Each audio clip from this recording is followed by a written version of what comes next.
Sir पहले तो sir thank you sir, मेरे को सर आप आए, मैंने रेस्पॉन्ड दी मेरे को, क्योंकि मैं जब भी रिप्लाई देता देता था आप जल्दी रिप्लाई कर देते थे, इसीलिए सर थैंक यू सर आप आने के लिए सर। थैंक यू, मतलब काफी आपका मैसेज आया, काफी अच्छा लगा मुझे। और जैसे कि आपने बोला कि आप इंटरव्यू लेना चाहते हो, और हाँ तो स्टार्ट करते हैं इंटरव्यू से। बताइए हाँ क्या सर। पूछना चाहते हो। हाँ सर, ये मैं पूछना चाहता हूँ कि आप तो वीडियो सर बनाते हैं कॉमर्स के लिए, हम जानते हैं, क्योंकि हम इंटरेस्टेड हैं कि आपका जो कैरियर है एकेडमिक जो कैरियर है, जो भी आपका लाइफ का, अब उसमें थोड़ा बताएंगे किस तरह है आपका परफॉर्मेंस, क्या है सब। बात मेरी एकेडमिक की, तो I am very average student. मतलब मुझे I am from Gujarati medium से पढ़ा था, ठीक है, वर्नाकुलर मीडियम से पढ़ा हूँ। टेंथ जी। में आई गॉट फर्स्ट क्लास, मतलब इतना डिस्टिंक्शन मार्क्स नहीं आए थे, एवरेज स्टूडेंट हूँ। फर्स्ट क्लास टेंथ में, ट्वेल्थ में भी फर्स्ट क्लास। टीवाई बीकॉम मैंने ग्रेजुएशन किया है, टीवाई बीकॉम किया है मैंने, तो टीवाई बीकॉम में भी आई स्कोर्ड थोड़ा डिस्टिंक्शन के आसपास, ठीक है। तो अगर बाकी सब सब्जेक्ट देखा जाए तो उसमें जैसे मैं कॉलेज में आया, तो अकाउंट्स हाँ ये मेरा फेवरेट सब्जेक्ट था, ठीक है। हाँ तो सर। अकाउंट्स में I got good marks every year I. Sir sir accounting पे आप जो भी पढ़ाते हैं बहुत अच्छा लगता है, इसी में पता चलता है आपका अकाउंट बहुत अच्छा है। हाँ, तो मतलब एकेडमिक वाइज तो फर्स्ट क्लास रहा है रिजल्ट। एवरेज हाँ स्टूडेंट से एवरेज स्टूडेंट ही हूँ, मतलब आप लोग जैसे ही हूँ, मतलब कोई एकदम ये नहीं है, स्कॉलर नहीं था मैं स्कूल पहले से। एवरेज स्टूडेंट रहा हूँ और हर बार मुझे एवरेज मार्क्स आए। बट क्या था कि अकाउंट्स में काफी इंटरेस्ट था, फर्स्ट मतलब 11th स्टैंडर्ड से ही, फर्स्ट टाइम से ही मुझे अकाउंट्स में काफी इंटरेस्ट था। और इतना अकाउंट्स अपने मैंने इतना ज्यादा प्रैक्टिस किया, और जब मैं सीखता था ना तो भी उसी तरीके से अपने आप को सिखाता था, ठीक है। तो उसी तरीके से मैं अकाउंट्स पढ़ने लगा, अकाउंट्स इतना अच्छे से एक्सप्लेन करने लगा। जब मैं 11th स्टैंडर्ड में था तब मैं अपने फ्रेंड्स लोग को पढ़ाता था, तो वो धीरे धीरे वो बिल्डअप होते गया। तब मुझे पता चला कि नहीं, मैं अकाउंट्स ये सब्जेक्ट में पढ़ा सकता हूँ और ये प्रोफेशन में आ सकता हूँ वैसे। तो क्वालिफिकेशन वाइज देखो तो मैं सिर्फ टीवाई बीकॉम हूँ। सर उसके बाद बीकॉम के बाद पीजी पीजी एमकॉम आप किए हैं? एमकॉम ना ऐसे कुछ नहीं किए? अच्छा सर। तो टीवाई बीकॉम मैंने कंप्लीट किया। टीवाई बीकॉम कंप्लीट करने के बाद मैं फटाक से टीचिंग फील्ड में चला गया। टीचिंग फील्ड के साथ मैंने अपना यूट्यूब चैनल स्टार्ट किया, और एक तरफ यूट्यूब चैनल ग्रो हो रहा था, टीचिंग में काफी अच्छा रिस्पॉन्स आ रहा था, और काफी वर्कलोड बढ़ता गया। तो इसके बाद मैं एमकॉम नहीं कर पाया, बट आई एम प्लानिंग कि एमकॉम एंड पीएचडी, फ्यूचर में मुझे पीएचडी इन फाइनेंस करना है, तो उसी के लिए प्लान चल रहा है। आपका जितना भी स्टूडेंट है, तो आज लगभग सब, आप तो बोले थे कि बातचीत जो हमारा हुआ था, आप बोले थे कि वो भी बहुत सारा भी चार्टर्ड अकाउंटेंट है, बहुत सारे अच्छे प्रोफेशनल भी है, तो उनसे आपको क्या मिलता है, मतलब आपको कैसा लगता है? जो भी आप स्टूडेंट कोई जाता है, कोई भी अच्छा करता है तो अच्छा तो लगेगा ना, तो ये तो अच्छी yes. बात है। ऐसे बहुत सारे स्टूडेंट है मेरे जो अभी फिलहाल सीए बन चुके हैं। कुछ लोग आईपीसी में है, ग्रुप 1 क्लियर किया है, किसी ने ग्रुप 1 ग्रुप 2 दोनों क्लियर किया है, कोई सीए फाइनल में है। तो ऐसे बहुत सारे स्टूडेंट है मेरे जो चार्टर्ड अकाउंटेंट बन चुके हैं, और कुछ फाइनल ईयर में, कुछ आईपीसी में है, और कुछ सीपीटी में है। तो एक मतलब काफी एक अच्छी गुड फीलिंग होती है कि जब 11th 12th मैंने उनको पढ़ाया, तब वो पूछ रहे थे कि सर मतलब क्या करना चाहिए, कॉमर्स में क्या करना चाहिए। तो मैंने हमेशा उनको सजेस्ट किया है कि आप सीए ज्वाइन करो, ठीक है।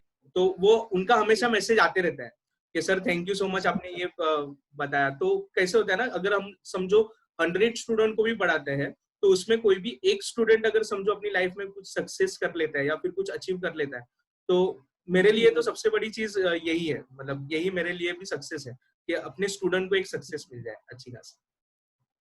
अच्छा सर। सर उसके बाद क्या प्रॉब्लम रहता है कि हम जो भी प्रोफेशनल करते हैं, तो बहुत सारे स्टूडेंट एकेडमी के बहुत अच्छे रहते हैं, तो हाँ उसके बाद जब भी प्रोफेशनल पे आते हैं तो उनका थोड़ा पढ़ाई में थोड़ा ध्यान कम कम लगता है, तो सर हाँ, हमारा लोग के लिए सर क्या बोलेंगे, देखो हम जैसा कैसे, लोग? जब आप प्रोफेशनल कोर्स करते हो, ठीक है, जब आप नॉर्मल ग्रेजुएशन वगैरह करोगे, तो ये एक स्टेट वाइज एग्जाम होता है, ओके। एवरी स्टेट का एक अलग अलग एग्जाम होता है। और जब आप प्रोफेशनली करोगे तो ये पूरे इंडिया का, ऑल ओवर इंडिया का एग्जाम्पल। तो एक ऑलरेडी एक प्रेशर आ जाता है, जैसे कि आप अभी सीए कर रहे हो, ठीक है। तो सीए में क्या होता है, पहले से एक डराया जाता है कि ये 1% रिजल्ट आता है, 2% रिजल्ट आता है, ठीक है, तो इसमें डिजर्विंग हम है कि नहीं, कि हम पास हो गए कि नहीं, पहले से ना हमको पूछा जाता है, ठीक है। और रही बात आईपीसीसी की, अगर आप देखो तो आईपीसीसी में ना 2 ग्रुप में डिवाइड किया है, ग्रुप 1 ग्रुप 2, ठीक है। ग्रुप 1 में 4 सब्जेक्ट, ग्रुप 2 में 4 सब्जेक्ट, ठीक है। तो क्या होता है ना, सबसे पहले ये होता है कि बच्चा पहले ही डर जाता है कि सर मैं एक काम करता हूँ, ग्रुप 1 का प्रिपरेशन कर लेता हूँ, ग्रुप 2 बाद में दे दूंगा, नेक्स्ट अटेम्प्ट में दे दूंगा, नवंबर में दे दूंगा, ये मैं ग्रुप 1 दे देता हूँ, नवंबर में मैं ग्रुप 2 दे दूंगा। बट आप ये भूल रहे हो कि बचपन से आप वो 7 to 8 सब्जेक्ट ही पढ़ते आ रहे हो। 5 ही होगा। आपने 12th किया, आपने 12th किया, 12th में कितने सब्जेक्ट थे? 12th में 6 सब्जेक्ट है, 600 मार्क। सब्जेक्ट, 6 हाँ। सब्जेक्ट।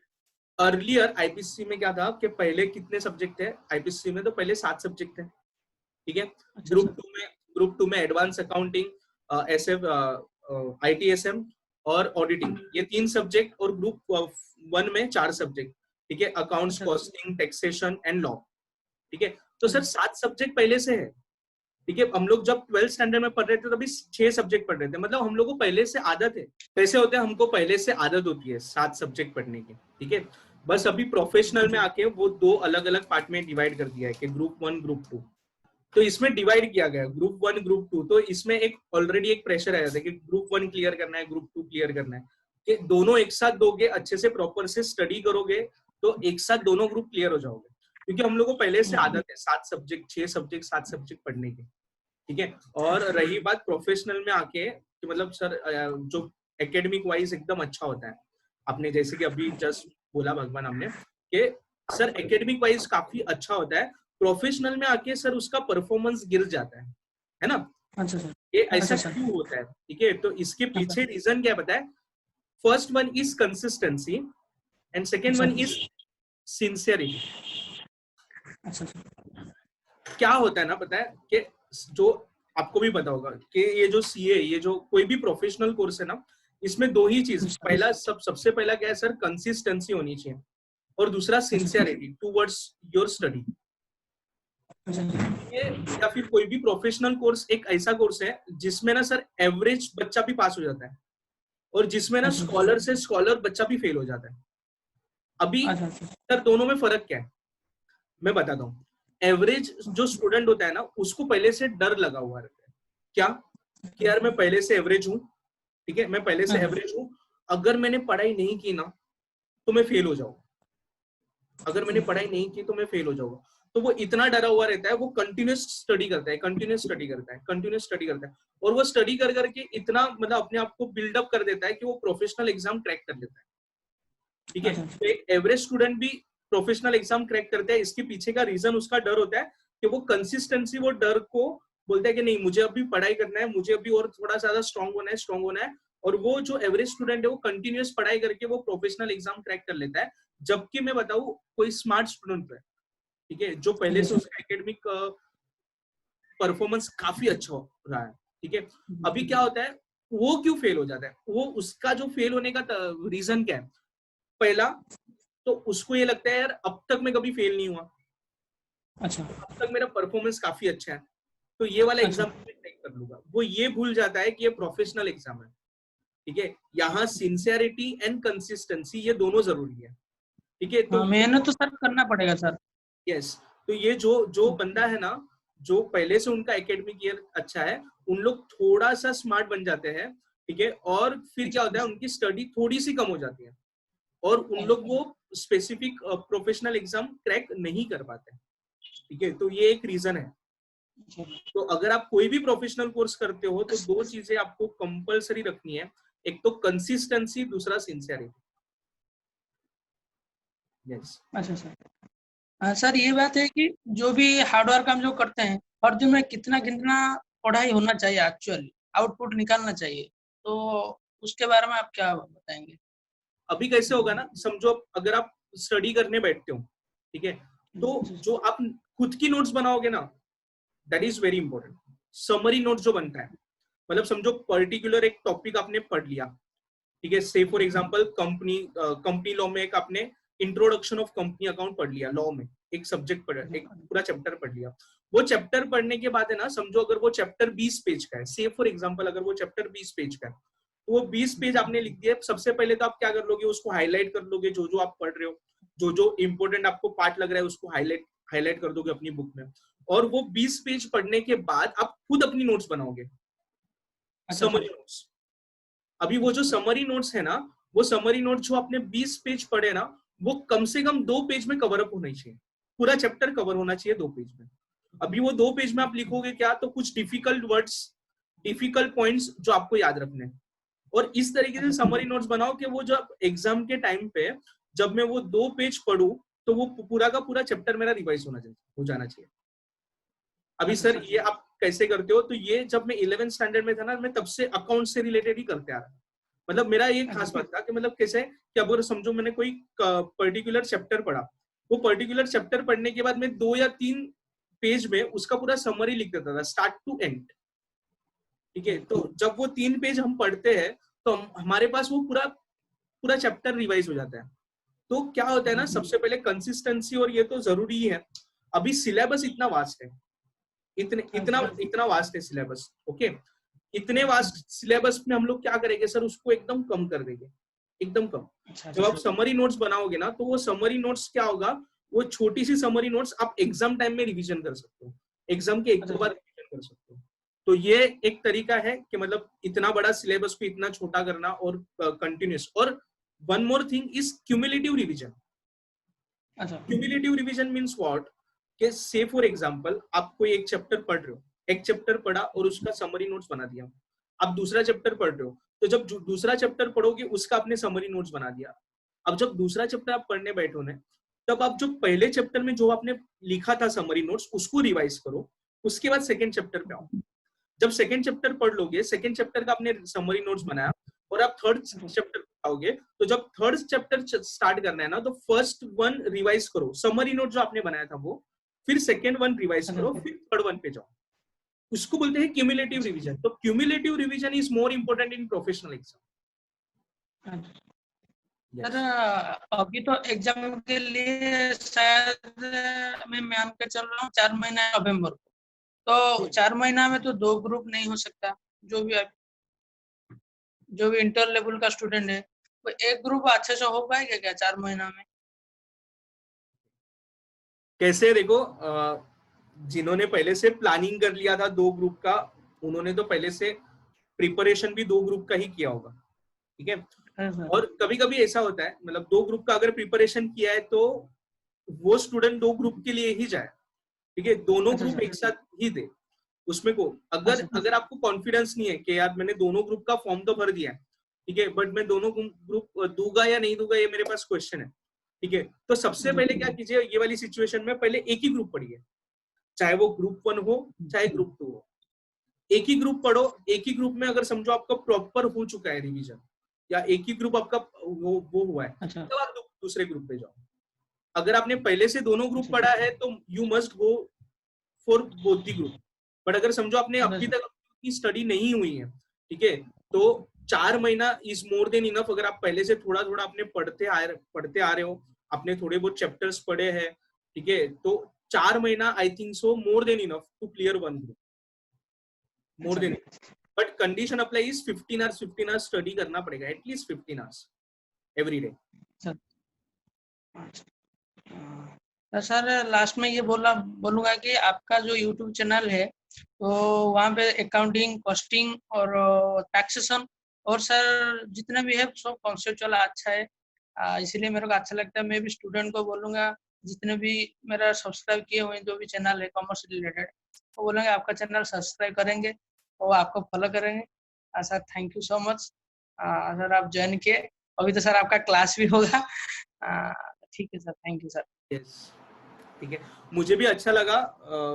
आपने मैसेज किया, आपने कमेंट किया, आप मुझे काफी टाइम से आपका फोन भी आया था आपका, मतलब आपने मुझे ये भी बताया कि आप काफी टाइम से मुझे फॉलो करते हो, तो मुझे भी अच्छा लगा कि चलो एक मतलब यूट्यूब चैनल से एक कांटेक्ट बढ़ते हैं। और आपका आपका अच्छा। चैनल भी देखा, आपका चैनल भी काफी अच्छा है। आप वीडियोस अच्छा। वगैरह बनाते हो, ठीक है, लैंग्वेज मुझे नहीं समझती है, बट अच्छा लगा आपका चैनल विजिट करके, अच्छा लगा। ठीक है, अच्छा सर। तो best of luck for your future. इसी तरीके अच्छा से आप सर। मतलब अपना यूट्यूब चैनल भी ग्रो करते रहो और होप सो आप सीए बन जाओ जल्द ही। काफी आपको ग्रुप अभी फिलहाल नवंबर में आप एग्जाम देने वाले हो, अच्छा सर। नवंबर में ये एग्जाम सर देने, मतलब ये थोड़ा सा एक्सटेंड होगा, आप एग्जाम देने वाले हो। अच्छा ये सर।